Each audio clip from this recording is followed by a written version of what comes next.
Great. Uh,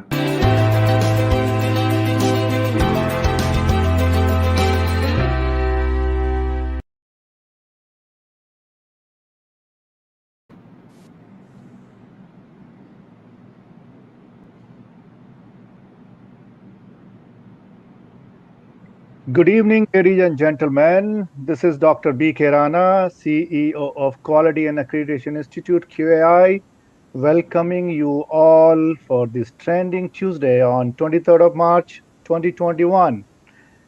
With me, we have our very important guest, Dr. Sameer Mehta, and we would be talking about scaling up, sustaining healthcare swift transformation in this era of pandemic COVID-19 for last 1 year.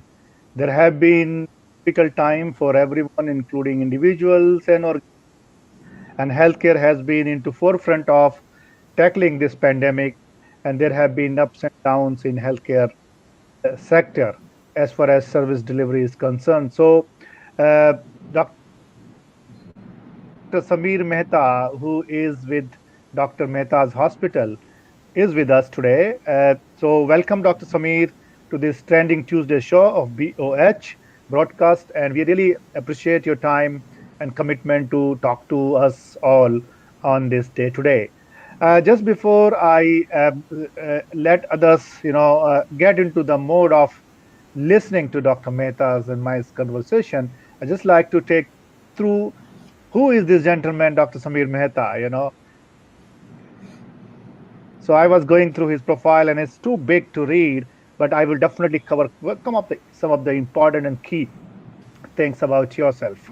So Sameer Mehta actually has got his Masters of Engineering in Chemical Engineering with distinction from University of Bradford, UK. Then he got a diploma in mergers and acquisitions, so regarding financial analysis, capital budgeting, and financial markets. Very complex subject for me, basically. From Amsterdam Institute of Finance, from the Netherlands. Then he went on to go for his Masters of Business Administration with a major in strategy, organizational behavior, finance, marketing, and product development from a very prestigious Northwestern University of Kellogg School of Management. And he didn't stay there. He continued his educational journey to American Institute of Medical Sciences and Joanna Briggs Institute of Evidence-Based Medicine, Australia, to achieve his fellowship in health technology assessment, um, HTA. And he has been part of several startups in his past. And I think he's just uh, started his Doctor of Philosophy PhD in Human Behavior, Gamification, and Artificial Intelligence from Indian Institute of Technology, Chennai. And he has been a board member of different organizations, nationally and internationally, helping and supporting them in their uh, agenda, meeting their vision and mission statements for varied sectors. He has been chairman of the board of Health Sensei and Chennai, founder and chief gamification officer, and Arya Play. Very diverse background.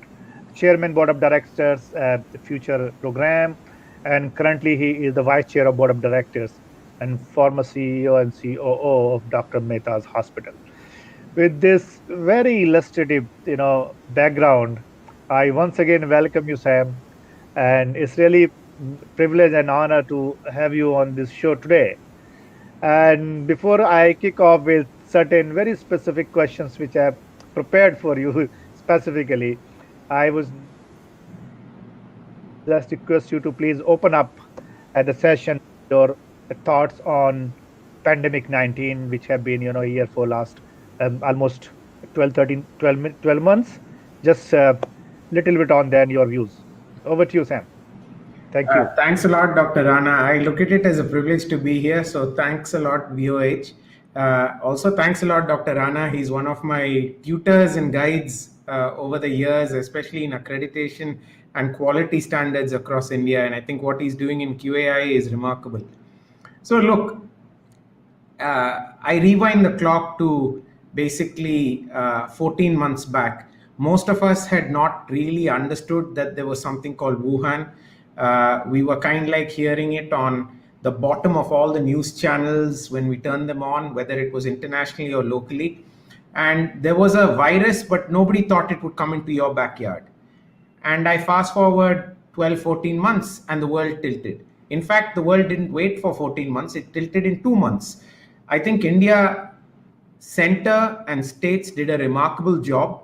Hats off to, I think, the many healthcare workers, the many government frontline officials for taking tough decisions when we didn't have data. High uncertainty, taking tough decisions with high uncertainty is one of the toughest jobs of governance. For most of us who have sat in governance roles, you'll never have a more thankless role than that. And I think hats off to our prime minister, hats off to our many heads of state, heads of government for taking some tough decisions. It saved, I would say, hundreds of thousands of lives. The second thing that I think that the COVID pandemic did was it brought the healthcare community globally together and then regionally together. So if I what I mean by that is globally, most of us never used to talk to our friends across the water other than, oh, you're part of a healthcare thing, it'll be curious to learn from. Now we had to learn from them. We had to see what it meant to live within that virus constraints, whether it was friends in Italy, friends in the United States, friends in the UK, friends in Australia or New Zealand. It didn't matter where the friends were. We were borrowing wisdom because we didn't have sufficient wisdom for us to save lives on the ground. And I think hats off, the world became one place for a short amount of time. It's still one place, but people forget quickly. The second piece is I think a lot of hospitals, the government, private institutes really stepped up. A lot of the smaller healthcare workers, the frontline workers, doctors, nurses really stepped up. Yes, I would say 20% of maybe doctors, nurses got scared. I would say that some hospitals didn't perhaps show the best face forward, but 80% did. And that's my sense of what the best of India represents. So I think even though we had one of the toughest experiences over the last 14 months, the reality is India really stepped up. And tomorrow will be the 1 year anniversary of the lockdown. And I think if you look back at that, did we know anywhere near how difficult, challenging the next 12 months would be? Do we know what certainty there is in the next 12 months? Most of us don't know. And yet we have a government that's taken some very tough decisions. We have not done a Brazil, we've not done a Russia. We're not quite sure what's happening in China, but neither, I think, to half of the Chinese. So perhaps we're not in a bad place to be. From a government perspective, transparency has been remarkably high. There have been a few drops, but I would say many catches for a complicated time, and millions of lives have been saved. Hats off to the front line. Thank you so much, Sam. Yes, I completely agree with your thoughts and sentiments. And in fact, one of the important thing which I also felt is that maybe for a short period of time, but world became one. No boundaries of any country. Every country is clubbed, amalgamated, and we formed one world, right? And how fast and quickly the information were flowing without any barrier and the borders, that was remarkable. And in fact, when frontliner were working and taking care of the patient at back end, the scientists and the clinicians were working how to efficiently manage these patients and sharing their experiences on how contagious this virus is and how we can prevent more harm to the patients and how we can really fight with this new entity which has created a havoc around the world in last 12 months. So that was really remarkable. And sharing, usually people say, no, we are doing research, we won't publish it till we get something out of it, but it was just a free world of flowing information, which really helped many countries and scientists across the globe to really work out strategy, national governments to work out strategies. And yes, I completely agree what our country did, our national government and state government did. We did some tough task and decision, but they were really remarkable to save millions of lives. And I think we are really grateful to the governance which had shown a great leadership at our country level. And that's why we have been a finer model across the globe, not only in just managing this pandemic, but also coming up with some sort of uh, methodology to contain it. We have two vaccines already up and running, and not only being used here in India, but also being exported to neighboring countries and needy countries. So I think fantastic work we as a government and people individually and organizations has come up. So I think this this takes us to the next level of thinking process. And if we talk about healthcare sector, and when we had complete lockdown and all hospitals were shut down, they were asked not to go for any planned procedures, surgeries. Everything were on hold, just take care of the COVID patient in COVID designated hospitals and places. And and and for hospital who have been doing hundreds of surgery procedures every day, going zero was a tough task. And then coming up, how coming back to near normal, I would say, in recent times, not yet catching up, but nearly to near sampling time, that there were a lot of challenges managing the entire healthcare facility, the staff, equipment, a hell lot of infrastructure. It was not very easy. So my questions comes to is that when most of course, the private hospitals were having their own plan how to respond to this COVID-19 pandemic, and when we started opening up in phased manner, how different hospitals perform. So what is your experience um, in managing, say for example, your own hospital successfully, or what has been your experience in this very difficult time to manage your own hospital? So, Dr. Rana, we have two hospitals both in Madras. One is the very old one, which is we just celebrated our 88th year of service, and that is the original Dr. Mehtas in Chetpet. And the second one, which is our newer hospital, which is roughly the same size, some 250 beds, and that was in a outskirts of Chennai, which is in a much more industrial residential area that had been opened only 2 years before. So, in fact, we had had, I think, the maximum number of patients there for inpatient was 50, right? Overnight. So, it was still in the very early stages of ramp up. It was commissioned on the 19th of November for us. That's when it originally officially started. Uh, you're right. April, May were rough last year.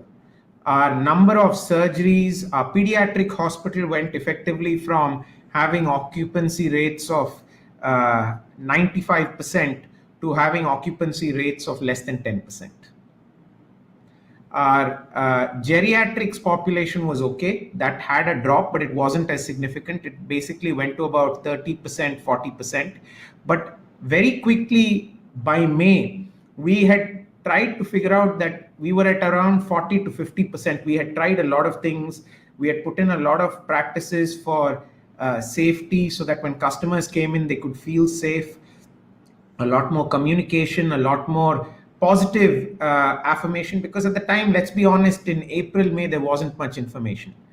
So I think we had two things that we have to really give hats off. Two institutions. One was AHPI, the Association of Healthcare Providers of India. Dr. Gyani ji, Dr. Alex were, I think, really instrumental in connecting all these hospitals together. So from different parts of the country, you'd have somebody like Devi, or you'd have the folks at Apollo telling us what they were doing. So Anupam in Apollo was telling us how he had managed it. There were folks talking to us from Amrita, folks talking to us from CMC Vellore, and the world became small very quickly. And that really helped, because what I think, when you go on the news and connect with your friends around the world, you get displaced information and stuff that you may not be able to use at a day-to-day level. It's policy level. When you talk to your friends up the road, you find out who is the right manufacturer of this equipment, who is the right supplier of that PPE that you can't get hold of, right? Because remember, in April, May, PPE prices had gone up 5 times, 10 times, 20 times. So finding local Indian suppliers that weren't price gouging was important. I think the other organization that really we have to give hats off, similar to, I think, QAI, was CAHO for us, the Consortium of Accredited Hospital Organizations. And I think the CAHO group, because of the best practice sharing, shared a lot more best practices. So they taught us that, look, guys, cut this because that's what we're seeing. Really, you might want to move people from the certain back offices to these front offices, and that was very helpful actually, because you get really practical day-to-day advice on what to do. We learned some best and weird practices, and the good news with this dynamic system is it will shoot down idiocy that comes up, right? So at the time there were people talking about all these quick fixes, all of that died. I think the other two big things, the first one is I think we had a great team at Dr. Mehta's. The team took two quick decisions. The first was, did we want to solve today's problem or do we want to build long term relationships? And for us, if we hadn't reinforced that to our leadership teams, I'm pretty sure we'd have taken different decisions. So we took a call. Look, we're 88 years old. Our metric is not to profit maximize this quarter, this month, next month. Let us put money on the table. So the family put up basically about 2 to 3 crores on the table to buy, and this came from our family office, right? So it was completely a different pot of money. It was not bank loan, nothing, to buy PPEs, to buy medicine, so that if anything happened to any staff member or family staff, we would look after them. And this had a huge play, right? If you look after your team, they will look after you.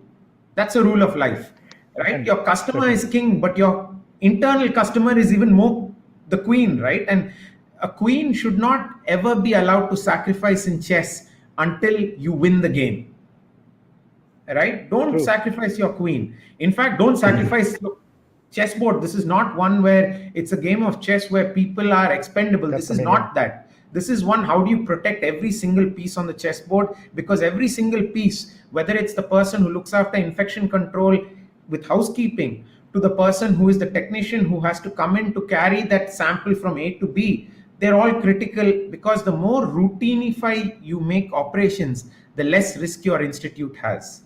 So I think we took that call that we will keep people safe. We took the call we will protect the family inside as well as all their family members. So we said we look after their health, we look after things. And because we did that, we had, I think, one of the top performances from our clinical teams to turn up when it mattered. And we learned that in the Chennai flood time. The other thing we did is we talked to all our Mm. suppliers and we said, we know that you're going through a tough time. We are also going through a worse tough time. Tell us when you got a real problem with the critical stuff. And we started those conversations. We probably didn't do it on April the 1st, but by April the 20th, we spoke to all our suppliers. And that was a big deal because most of our suppliers told us that all you hospitals don't even take our calls today. I think that's make a lot of sense, and I think I agree with you that in difficult times in healthcare, when associations like CAHO or HPI come forward, and that's what they are actually meant for, to help and support member hospitals in their good as well as bad time. So bringing knowledge, bringing information, bringing people, organizations together to talk to each other, to learn from each other. I think that's a fantastic journey, and I think it reminds me to connect with QI activities. Basically, we partner with Orbis International, which is a US-based company, basically into the ophthalmological field. So we thought to and discussed to develop guidelines for eye hospitals. When we started, hospitals started reopenings and how safely they can start operating and start procedure and everything. So we developed guideline called under SAFE, stay away from exposure. You know, which is supported by WHO, our DGHS, Central Ministry, and a couple of I. And this gives a fantastic guidelines to hospitals who want to open up, and everybody wants to open up. So I think this is not something which you want to earn money out of it. It's just you want to do something to support what these hospitals have been doing in a good time. But now this is time that because you need care, if not today, tomorrow you have to go to hospital but so they need to come up as early as possible to their feet as they were before pandemic. So I think that's a lovely thing. So I connect with the conversation of how difficult it was and challenging it was for hospitals and other healthcare facilities to sustain, and linking with your core expertise, I would say, in your financial background, your entrepreneurship, your investment experience, that um, what according to you, things have been changing, a lot of technological advancement happening. We heard about telemedicine going up, and similarly several other technology things coming up. And India has become a role model for many, many countries globally. It has said as that we are something which you can look at us, whether it's terms of technology, whether it's vaccination or vaccines productions, or tackling the pandemic at the worst time. So we have become a focus of attention for many countries and many investors. Many investment opportunities people have started looking. So what, in your opinion, you see that what may be the factors would encourage investors for future investment in health sector in India? So I think, Rana, it's a great question. I think clearly, look, health technology is going to have a great summer, right? The next 5 to 10 years, health technology, everyone now understands if you don't automate, if you don't telefy, you will be terrified, right? That's a nice way of thinking about it. Yeah. Uh, we had made an investment in a tele ICU solution as Dr. Mehta's. It wasn't a tele ICU when it started, it was for chronic care.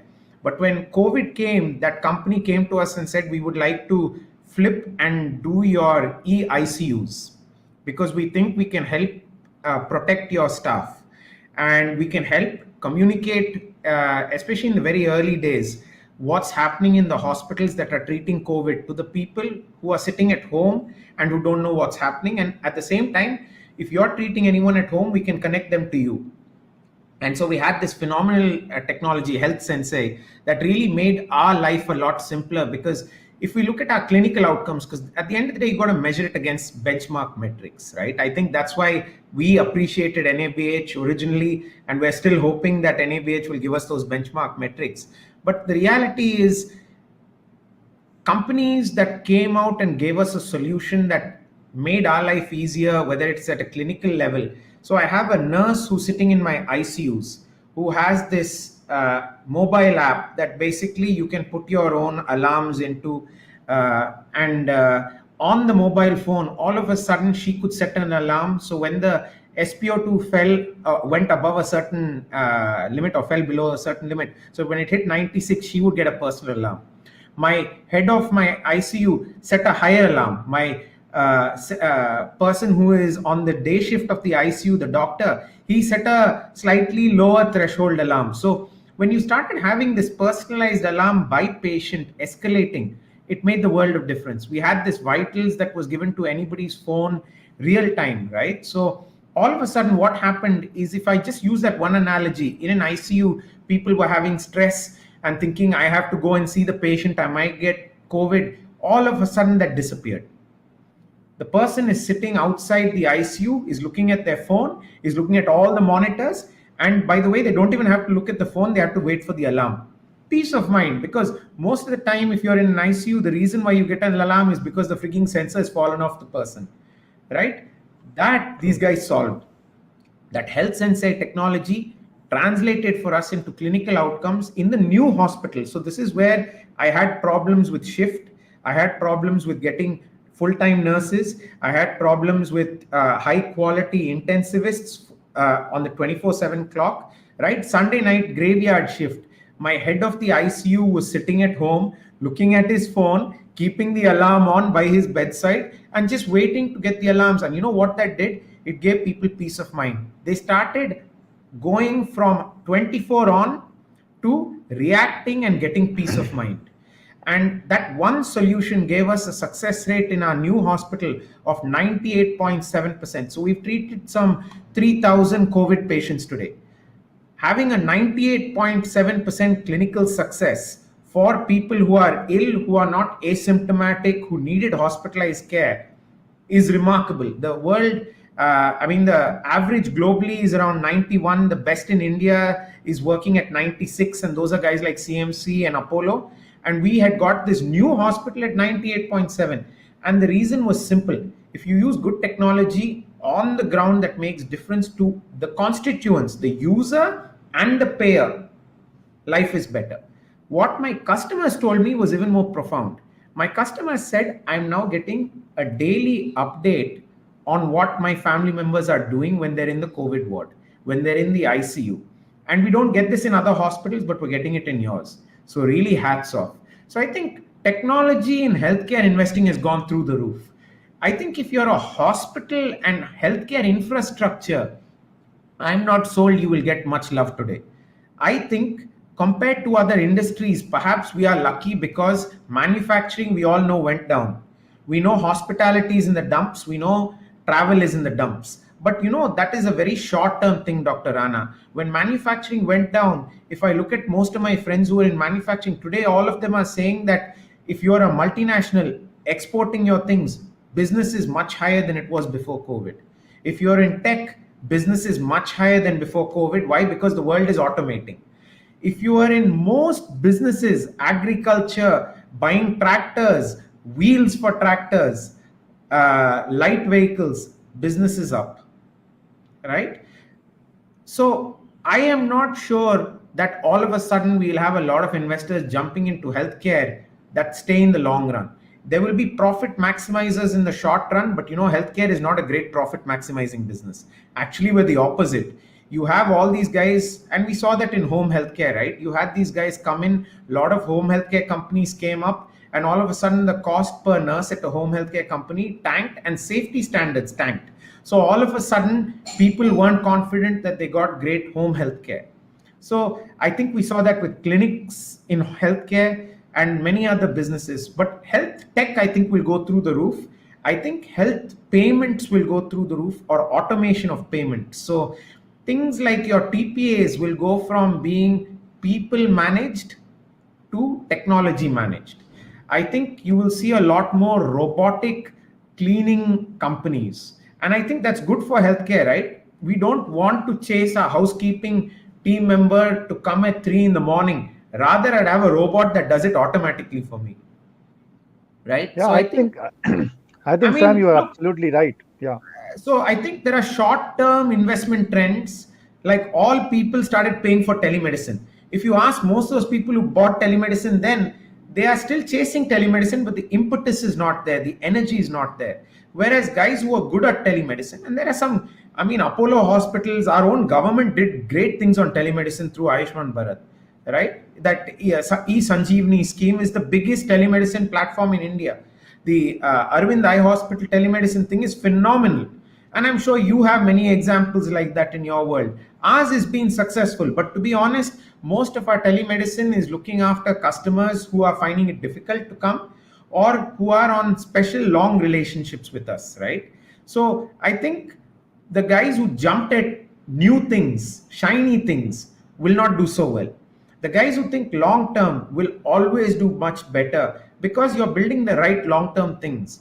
You're investing in things that look after your teams, you're investing in things that look after your customers, you're giving your customers better options on the ground and making their life better. And anything that makes the life of your customer or your key constituents better tomorrow than today will work.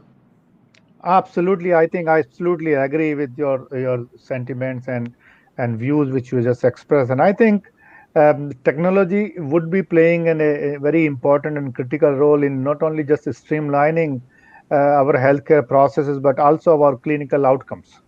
As you mentioned that your ICUs were being managed by the intensivity, and I think being in this quality field for last several years, and we have been thinking about in innovative manner that how we can we have home healthcare programs, accreditation program, which people are buying in. But again, it has been a challenge for the new players who really jumped into this business opportunity for COVID-19. It's not a overnight thing that you start and you will get it. This really need a really a strategic mission and planning to do a sustainable business. It's not just patient would not get into, like you mentioned, telehealth. People will be adopting telehealth when they are not able to visit hospital for something. Otherwise, people is still going to choose what they were doing before. So I think it's not that easy to get into a new thing. And before we wrap up, Sam, I think technology, as you mentioned, and I concur with that, plays a great role. And thanks to our current government who really championed things. And on 15th of August, 9 o'clock, our Honorable Prime Minister announced launch of National Digital Health Mission. You know and the same day QI launched standard for telehealth and telemedicine. So I can't forget that days. And I think now National Health Agency has been given the task to drive this National Digital Health Mission agenda, and they are now consulting with the stakeholders for taking the feedback on making it happen. So what is your view? Because the government is now, I think, thinking very seriously to digitize things, and bring patient records or and everything on digital mode, so that you need not to carry the bunch of papers, and you have no fear of losing them. You have everything in your chip, or maybe a device, or you just have like they are developing a unique identity for each patient, each citizen, like Aadhaar card. So what is your opinion that how is going to transform things in here in India? Yeah, so look, this is one of the toughest things to roll out, right? And unlike perhaps fortune to have when we were rolling out the Aadhaar, where we had somebody like Nandan who had been very successful in running a really large enterprise, come in and make things work, force things to work almost, and it's still taking time, right? Let's be honest, the Aadhaar mission is still underway. It's perhaps the critical mass is past, but it's still got some ways to go to make one citizen, one India.